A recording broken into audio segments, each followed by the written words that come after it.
ሰላም ጤና ይስጥልን። የተወደዳችሁና የተከበራችሁ በመላው ዓለም ዳርቻ የምትገኙ የጣና ቴሌቪዥን አድማጭ ተመልካቾቻችን እንደምን ዋላችሁ? የሚያዝያ 9 ቀን 2018 ዓ.ም የሰዓቱ ዜናችን ተጀምሯል። ዜናዎቹን እየመራው አማራ ሰፋ አብሬያችሁ ቆያለሁ።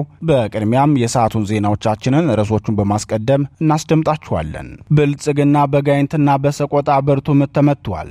የህዝብን ፍላጎት ወደ ጎን በማለት በጦርነት ላይ እየተፈተነ ያለውን ህዝብ የተለያዩ ማስገደጃዎችን እየተጠቀመ ምርጫ ካርድ እንዲያወጡ የሚያደርገውን ጫና የቀጠለው የብልጽግናው ሰራዊት ለዚህ ዓላማ ያሰማራው ሰራዊቱ በፋኖ ተመቶበታል። በጋይንትና በሰቆጣ የሆነውን በዜናችን እናስደምጣችኋለን። የህሊና እስረኞቹ ህሊናን የሚፈታተን የግፍ ድምፅ አሰምተዋል። የብልጽግናው ስርዓት የግፈኝነት ጥግ የታየበት የሥራ አያያዝ ውስጥ ነን ሲሉ የአማራ ተወላጆች የህሊና እስረኞች ገልጸዋል። የህሊና እስረኞቹ ጉዳይ በዝርዝር ተመልክተነዋል። የመንግስትን እንቅልፍ የነሳውና ካድሬውን ፎጣ ያስጣለው ማዕበላዊ የጥበብ ድል በጉጉት ሲጠበቅ የነበረው የድምፃዊ ቴዲ አፍሮ 6ኛ አልበም ትናንት በተያዘለት ሰዓት ለህዝብ ይፋ መሆኑ ይታወቃል። ከአልበሙ መለቀቅ አስቀድሞ ጩኸት የበረታበት የብልጽግናው ሰፈርም የመካከለኛና አነስተኛ ካድሮቹን ጩኸት የፓርቲው ሊቀመንበርም በይፋ የተቀላቀሉበት ሆኗል። ቴዲ ቀጥታ ከመሳደብ ወይም ከመወረፍ ይልቅ ጥልቅ በሆኑ የቅኔ ሐረጎች በታሪክ ተምሳሌቶችና በስነ ቃል ወጎች ለምሳሌ ዳስጣልን ተጠቅሞ መልእክቱን ማስተላለፉ ጥበቡን ውበት አልብሶታል። ይህ አካሄዱ መንግስትና ካድሮቹ በቀጥታ እንዳይከሰቱ ማነቆ ሲሆንባቸው፣ በውስጥ ግን እኔን ነው እያሉ እንዲብሰከሰኩ አድርጓቸዋል። በሙዚቃው ንጉሥ ቴዲ አፍሮ አዲስ ስራ ላይ ሰፋ ያለ መደመጥ ያለበት ትንታኔ አዘጋጅተናል። ሰዓቱን ጠብቆ ይቀርብላችኋል። አሜሪካና እስራኤል ቀለል አድርገው በመገመት የገቡበት የኢራን ጦርነት መልኩን እየቀየረ ተሳታፊዎቹን ብዛት እየጨመረ ጭራሽ የቻይናና የአሜሪካ ፍትጊያ ወደ መሆን አድጓል። ሁለቱ እጅግ ግዙፍ ኃይሎች ማለትም አሜሪካና ቻይና በኢራኑ ጦርነት ዕጣ ፈንታቸው ተገጣጥሟልና የጎሪጥ ከመታየት ወደ መወነጃጀል ከፍ ያለ ንግግር አድርገዋል። በዝርዝር የተመለከትነው የዕለቱ ዜናችን ነው። የተወደዳችሁና የተከበራችሁ የጣና ቴሌቪዥን አድማጭ ተመልካቾቻችን እነዚህንና ሌሎች መረጃዎችን ይዘናል። እስከ ዜናዎቻችን ፍጻሜ ድረስ አብራችሁን እንድትቆዩ እየጋበዝን ወደ ዝርዝር ዜናዎቹ እናልፋለን።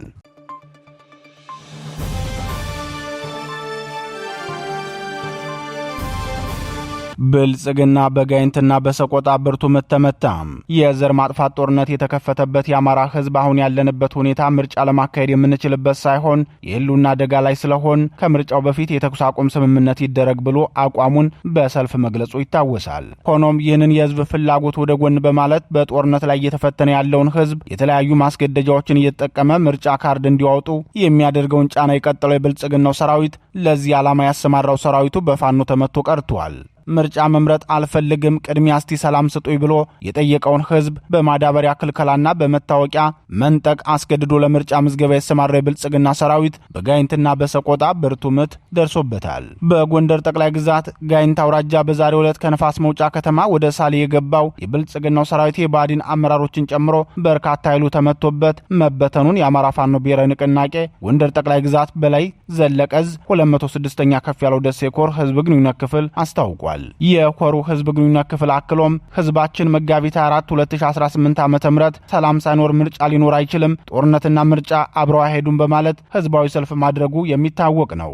በመሆኑም ይህንን ከህዝብ ፍላጎትና ምርጫ ውጭ ህዝብን በማደናገርና በማወናበር ላይ የተሰማራን ስርዓት በአፋብን ጎንደር ጠቅላይ ግዛት በላይ ዘለቀ እዝ 206ኛ ከፍ ያለው ደሴ ኮር አንበሳው ጋይንት ክፍለ ጦር ዋና ወታደራዊ አዛዥ አርበኛ አንደበት ክንዳለም እየተመራ በምርጫ ስም የተሰማራውን የብልጽግና የፖሊስ አመራር ሳጅን ደሞዝ ገደፋው መኩሪያውን ጨምሮ በርካታ አመራሮችና አባሎቹን ሰውቶ ፈርጥጧል ብሏል። ይህ በእንዲህ እንዳለ የክፍለ ጦር ዋና ወታደራዊ አዛዥ አርበኛ አንደበት ክንዳለም እንደተናገረው ከሆነ በየትኛውም ሰዓትና ጊዜ የህዝብን ድምፅ ያላከበረ ስርዓት እንደማይቀጥል ተረድቶ ሁሉም የሚሊሻ አድማ ብትን ፖሊስና መከላከያ ኃይል በሙሉ ስርዓቱን ለማስቀጠል የሚታትር የትኛውም ቡድንና አካል ላይ አስፈላጊውን እርምጃ የምንወስድ መሆኑን ተረድታችሁ ያለምንም ቅድመ ሁኔታ ተቋማችንን እንድትቀላቀሉና ከህዝብ ጎን እንድትቆሙ ጭምር ጥሪውን አስተላልፏል። ይህ በእንዲህ እንዳለ የአጼ ምኒልክ ዕዝ 303ኛ ሳምነው ኮር 19ኛ ክፍለ ጦር ዋግሽም ብርጌድ በዋግምራ ብሔረሰብ አስተዳደር ዞን ደሃና ወረዳ ቀበሌ 20 ወይም አዚላ ቀበሌ ድረስ ሰርጎ በመግባት ሁለት የባዲን ብልጽግና ካድሬዎችን በቁጥጥር ስር መዋሉን አስታውቋል። ሁለቱ የባዲን አመራሮች ህዝብን አስገድደው የምርጫ ካርድ እንዲያወጣና የባዲን ተወካዮችን እንዲመርጥ በሚልሻና አድማ ብተና ታጅበው እየተንቀሳቀሱ ነበር ሲል የገለጸው የኮሩ ሚዲያና ኮሙኒኬሽን ክፍል በዚህም አመራሮቹ ከተሰጣቸው የስርዓቱ ዶሴ እንደያዙ በቁጥጥር ስር መዋላቸውን አስታውቋል። ሲሳይ መሰለ የተባለ የዳህና ወረዳ የአዚላ ቀበሌ መሪ ማዘጋጃ ስራ አስኪያጅና ሌላው አጋራቸው ናቸው በቁጥጥር ስር የዋሉት። ፋኖ በቁጥጥር ስር የዋላቸው የመሪ ማዘጋጃው ስራ አስኪያጅና አጋራቸው ከዚህ በፊት የምርጫ መዝገባ ካርድ የማያወጡትን በመለየት ቀበሌ አገልግሎት እንዳያገኙ ማድረግ፣ መታወቂያ መቀማትና ማዳበሪያ እንዳይደርሳቸው የማድረግ ስራ ስንሰራ ነበር ሲሉ ተናግረዋል።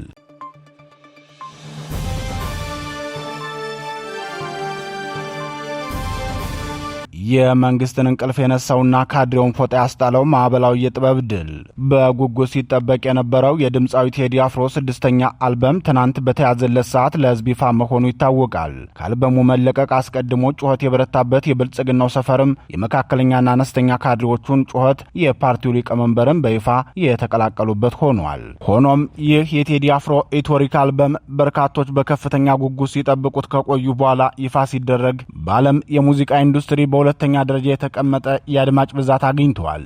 ሙዚቃውን በጉጉት ከጠበቁት 100 ሚሊዮን ኢትዮጵያውያን መካከል የባንክ ባለሙያው አቶ ሙሼ ሰሙና እንዳልካቸው አሰፋ የተባሉ አንድ አስተያየት ሰጪዎች የሰጡት አስተያየት የበርካቶችን ቀልብ ስቧል። እንዳልካቸው አሰፋ የተባሉት አስተያየት ሰጪ ጀንበር ከሚለው የቴዲ አፍሮ ዘፈን ስር ባስቀመጡት አስተያየትና በ10 ሺዎች የተቀባበሉት መልእክታቸው ይህንን ዘፈን በ2050 የምትሰሙ ሰዎች እኛ የ2018 ዓ.ም ነዋሪዎች 8 ሰዓት አልደርስ ብሎን በቴዲ ዘፈን ጉጉት ቀኑ አልሄድ ብሎን የሰማነው ታሪካዊ ዘፈን እንደሆነ እወቁ፣ ከኛ ተማሩ።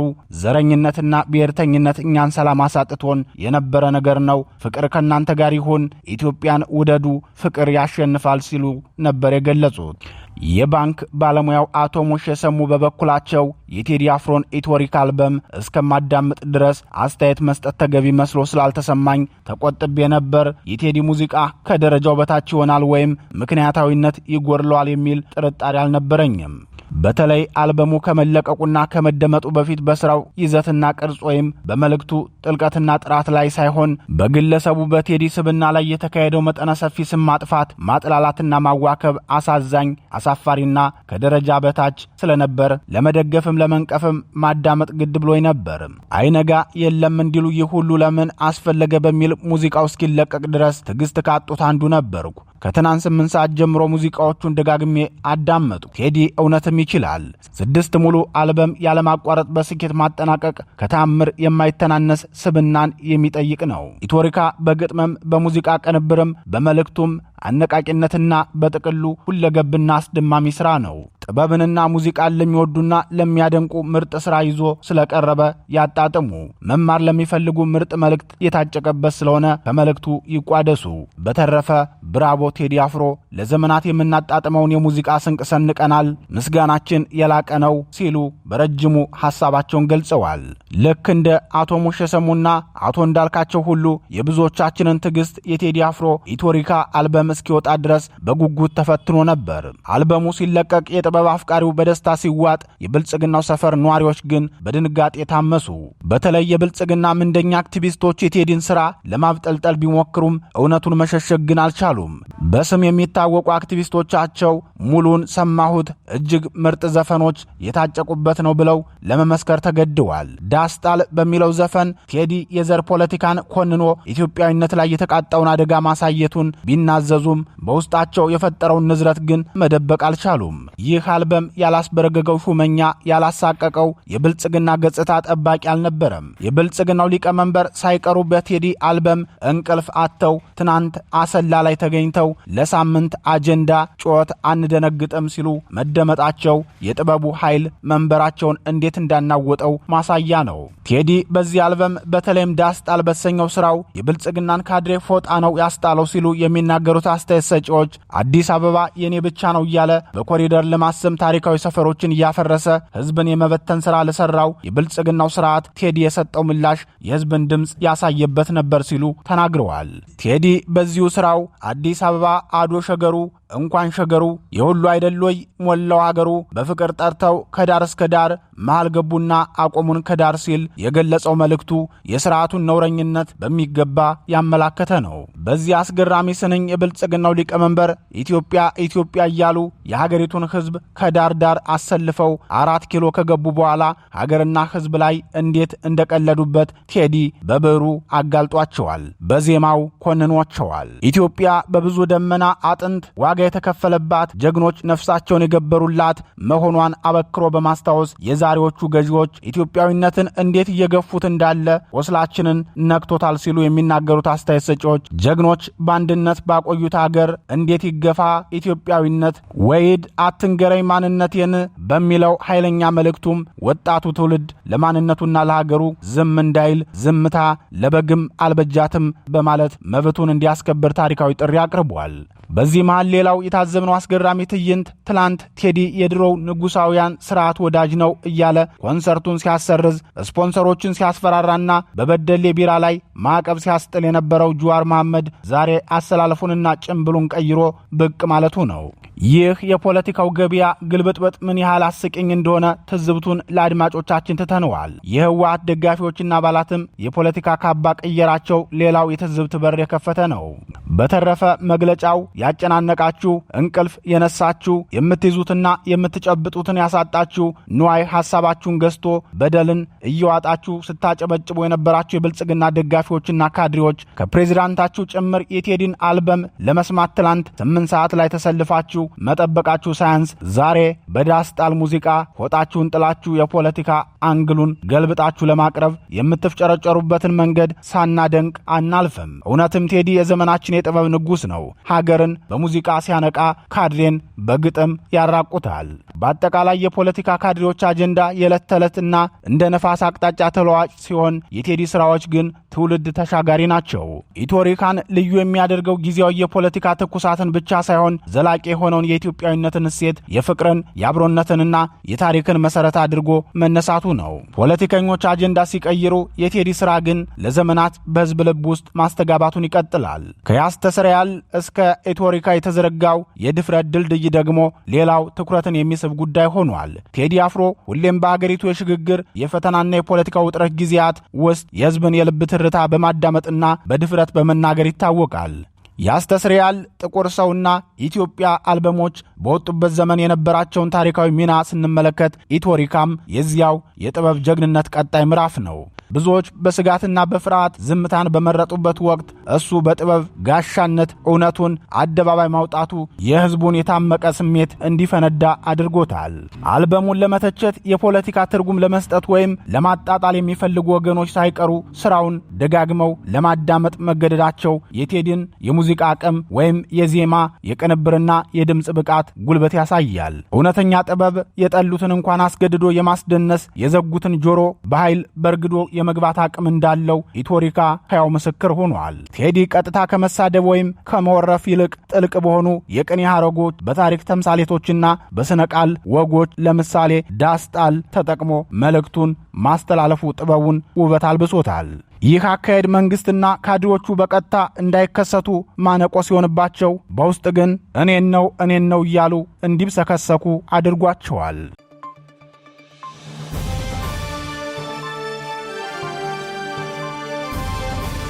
የህሊና እስረኞቹ ህሊናን የሚፈታተን የግፍ ድምፅ። የብልጽግናው ስርዓት የግፈኝነት ጥግ የታየበት የሥራ አያያዝ ውስጥ ነን ሲሉ የአማራ ተወላጆች የህሊና እስረኞች ገለጹ። በአማራዊ ማንነታቸው ብቻ ያለ ፍርድ ለዓመታት በአስከፊ እስር ላይ የሚገኙትና በእነሱ መታሰር ምክንያት ቤተሰቦቻቸው ከባድ ማህበረ ኢኮኖሚያዊ ቀውስ ላይ መሆናቸውንም የህሊና እስረኞቹ አክለው ተናግረዋል። በእስር ቤቱ የሚፈጸምባቸውን ግፍና የህግ ጥሰት አስመልክቶ ቅሬታቸውን ያቀረቡት በስንታየው ንጋቱ መዝገብ ቁጥር 326559 የተከሰሱ የህሊና እስረኞቹ በሽብርተኝነት ወንጀል በተከሰሱበት ወንጀል የመከላከያ መረጃ ሲያቀርቡ በእኛና እኛን መሰል የሽብርተኝነት ተጠርጣሪ እስረኞች ተብለን በማንነታችን ብቻ ተለይተን ከ2 ዓመት በላይ በተለያዩ የግፍ እስር ቤቶች ስንሰቃይ ቆይተናል። ከአዋሽ አርባ እስከ ሰመራና በአዲስ አበባም በሜክሲኮ ጨለማ ቤትና ማዕከላዊ እስር ቤት ስንሰቃይ የነበርን እስረኞች ላይ የሐሰት ክስ ከተከሰስን በኋላ አሁንም በፌዴራል ማረሚያ ቤት ማቋቋሚያ አዋጅ ቁጥር 1174/2012 እና የዚህን አዋጅ ድንጋጌ ለማስፈጸም በወጣ ደንብ ለጊዜ ቀጠሮ እስረኞች የተሰጡ መብቶቻችንን ተነጥቀን በአስከፊ ሁኔታ ላይ እንገኛለን ሲሉ አቅርበዋል። የህሊና እስረኞቹ ሲቀጥሉም በከባድ ወንጀልና በቀላል ወንጀል የተከሰሱ ተጠርጣሪዎች በአንድ ግቢ ውስጥ እንዳይኖሩ ህጉ ይደነግጋል። የተፈረደባቸው እስረኞችና በቀጠሮ ላይ የሚገኙ የጊዜ ቀጠሮ እስረኞች በአንድ ግቢ ውስጥ መታሰር እንደሌለባቸውም ይኸው ህግ ይደነግጋል። የተጠረጠሩ ተከሳሾች በመንግስት ወጪ የተመጣጠነ ምግብ የማግኘት መብት አላቸው። የተጠረጠሩ ተከሳሾች በተጠረጠሩበት የወንጀል አይነት የተለያዩ የደንብ ልብሶች እንዲኖራቸው ይደነግጋል። የተጠረጠሩ ተከሳሾች መንግስት በሚያዘጋጀው ወይም ራሳቸው በሚያዘጋጁት ማንኛውም የመገናኛ ዘዴ የውጭና የዓለምን ሁኔታ የመከታተል መብት እንዳለባቸው ህጉ ይደነግጋል። ለተጠርጣሪ እስረኞች የተሰጠ ሌሎችም የመብት ማስከበሪያ ድንጋጌዎች እንዳሉ ቢታወቅም የፌዴራል ማረሚያ ቤቱ የተጠረጠሩ ሰዎች ከፍርድ ቤት ንጹህ ሆኖ የመገመት መብት ያለንን ድንጋጌ በመጣስና በመተላለፍ የጥፋተኝነት ውሳኔ እስካልተሰጠን ድረስ በነጻነት ከመንቀሳቀስ መብት ውጭ ያለ ማንኛውም ሰብአዊና ዲሞክራሲያዊ መብት ተገድበናል ሲሉ ተናግረዋል። በአማራነታቸው የታሰሩት የፖለቲካና የህሊና እስረኞቹ ከቂሊንጦ የቀጠሮ እስረኞች ማቆያ ማዕከል በመውጣት በኦሮሚያ ክልል ተብሎ በተከለለውና ሸገር ሲቲ በሚባለው ከተማ በሚገኝ ገላን ተብሎ ከሚጠራው አባ ሳሙኤል እስር ቤት ወስደው በማሰር ለከፍተኛ የሰብአዊ መብት ጥሰት እንደዳረጓቸው የህሊና እስረኞቹ ገልጸዋል። አቶ አሳምነው ታደሰ የተባሉት የህሊና እስረኛ ለችሎቱ ካቀረቡት አቤቱታ መካከል የከባድ ፍርድ ቤቶች መኖሪያ አካባቢ ተወስደን ከከባድ ወንጀለኞች ጋር ተቀላቅለን እንድንታሰር ተደርገናል። የኛ የቀጠሮ እስረኞች ሲመጡ መንገዱ ለትራንስፖርት ምቹ ያልሆነ በመሆኑ ማረሚያ ቤቱ ባዘጋጀው አጋች ቡድን እስከ መስመር ድረስ እንሸኛችሁ በሚል ቤተሰቦቻችን ለዘረፋ ተጋልጠውብናል። መንግስት ምግብ ባለማቅረቡ ለሁለት ቀን ያህል በመራባችንና ከምንታሰርበት ክፍል መጸዳጃ ቤቱ ንጽህናው ያልተጠበቀ በመሆኑ አቶ ታደሰ መለሰና አቶ ቸርነት እሸቱ ታመው በዛሬው ዕለት እንኳ በዚህ ፍርድ ቤት ፊት መቅረብ አልቻሉም ሲሉ የደረሰባቸውን የህግ ጥሰት ተናግረዋል። ከሚሰሩበት የመንግስት ስራቸው ላይ በአጋቾች ታፍነው እንደታሰሩ የተናገሩት አቶ ይመር መሐመድ የተባሉ የህሊና እስረኛ በበኩላቸው የታሰርኩት በማንነቴ እንጂ ወንጀል ሰርቻ አይደለም። እኔ ለዚች ሀገር በመንግስት ስራ ረጅም ዓመታት እያገለገልኩ ባለበት ወቅት ከምንሰራበት መስሪያ ቤት ተወስደን ከታሰረን በኋላ ሙሉ ቤተሰባችን ተበትኗል። ለከፋ ማህበራዊና ኢኮኖሚያዊ ጉዳትም ተዳርገዋል። በዚህ የተነሳም ሁለት ልጆቼ ከትምህርት አቋርጠዋል። ሴቶች ልጆቼ ጎዳና ላይ ወጥተዋል። ይህ አልበቃ ብሎ እኔ በምርመራ ወቅት በደረሰብኝ ሰብአዊ መብት ጥሰት የተነሳ ለደም ግፊት፣ ለስኳር፣ ለኮሌስትሮልና ለልብ ህመም ተጋልጫለሁ። የቃሊቲ ጠቅላላ ሆስፒታል ለጳውሎስ የኤሲጂና የኢኮ ምርመራ እንዳደርግ መጋቢት 16 ቀን 2018 ዓ.ም ታዞልኝ እስካሁን ድረስ መታከም አልቻልኩም። ማንነታችንን መሰረት ተደርጎ ለከፋ መከራና ስቃይ እኛንም ቤተሰቦቻችንም እየተዳረጉ ስላሉ ሕክምና እንኳ እንድናገኝ ፍርድ ቤቱ ትዕዛዝ እንዲሰጥልኝ ሲሉ ቅሬታቸውን አቅርበዋል። የሌሎች የህሊና እስረኞችን አቤቱታና የደረሰውን ሁሉን አቀፍ መዋቅራዊ ግፍ በተመለከተ በቀጣዩ ዜናችን ይዘን የምንመለስ ይሆናል።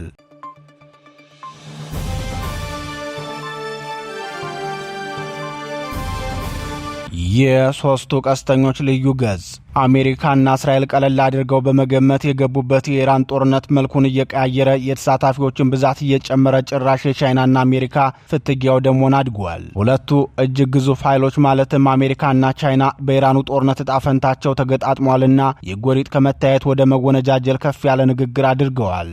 ዛሬ በዓለም አቀፍ የዲፕሎማሲ መድረክ ላይ ትልቅ መነጋገሪያ የሆነውም ይኸው የአሜሪካና የቻይና ጉዳይ ሲሆን ኢራን የተካተተችበት የሶስትዮሽ ፍጥጫ የዕለቱ የዓለም መገናኛ ብዙሃን ጮማ ወሬ ነው። የሆርሙዝ ሰርጥ ስምምነት ፊርማው ሳይደርቅ ፈረሰ በሚል ርዕስ ቻይና በአሜሪካ ላይ ያወጣችው የከረረ የውግዘት መግለጫ የዓለምን የኤነርጂ ደህንነት ስጋት ላይ ጥሎት ሰንብቷል።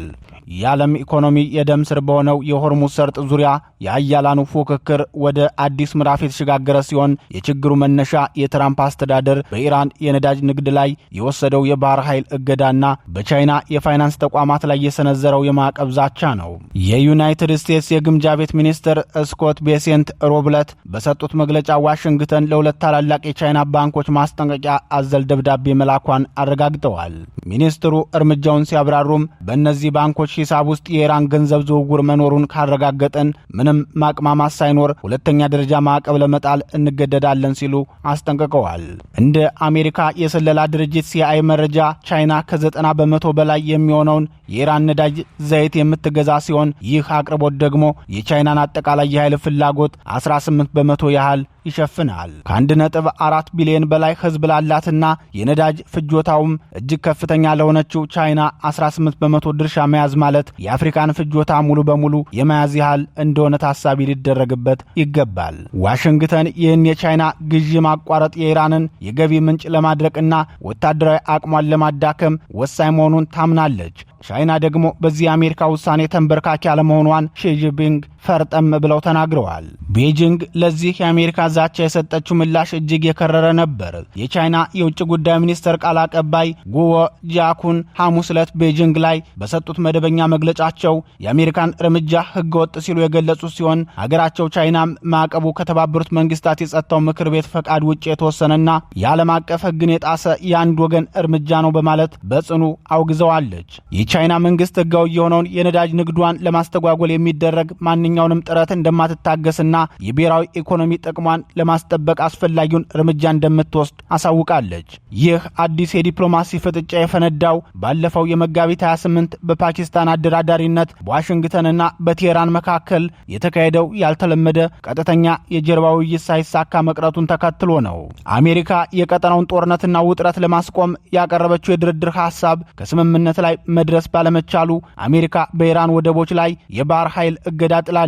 ይህ የአሜሪካ የባህር ኃይል እርምጃ በቅርቡ በአሜሪካና በቻይና መካከል የተደረገውን የሆርሙዝ ሰርጥ የነጻ ባህር ጉዞ ስምምነት ፊርማው ሳይደርቅ አደጋ ላይ ጥሎታል። የሆርሙዝ ሰርጥ ከዓለም አቀፉ የነዳጅ አቅርቦት ውስጥ 1/5 ወይም 20% የሚያስተላልፍ እጅግ ስትራቴጂካዊ የውሃ ላይ መስመር መሆኑን በተደጋጋሚ ተገልጿል። ከኢኮኖሚያዊ ጠቀሜታው በተጨማሪም ከፍተኛ የደህንነት መስመሮችና የኃይል አቅርቦት ምንጭ መሆኑ ይታወቃል። አሜሪካ በዚህ ሰርጥ ላይ እገዳውን የጣለችው የኢራንን ኢኮኖሚ ለማዳከም ነው ብለው ዶናልድ ትራምፕ ቢናገሩም እርምጃው በቀጥታ ቻይናን ኢላማ ያደረገ የጂኦፖለቲካ ቁማር መሆኑን የፖለቲካ ተንታኞች ይገልጻሉ።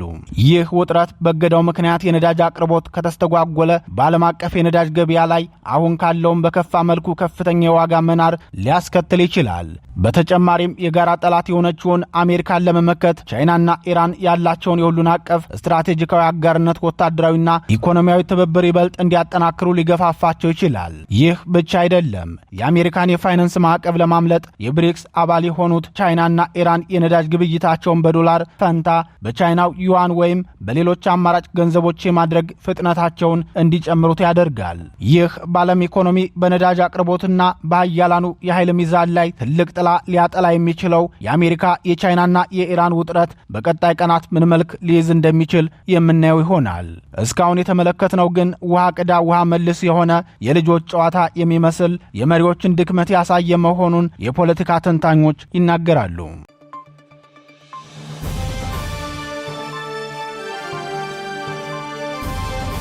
ክቡራትና ክቡራን የጣና ቴሌቪዥን አድማጭ ተመልካቾቻችን የሰዓቱ ዜናችን የተከታተላችሁትን ይመስል ነበር። በምሽቱ የጣና ዜና ወጃችን እስከምንገናኝ በዚህ ተሰናበትን። ጤና ይስጥልን።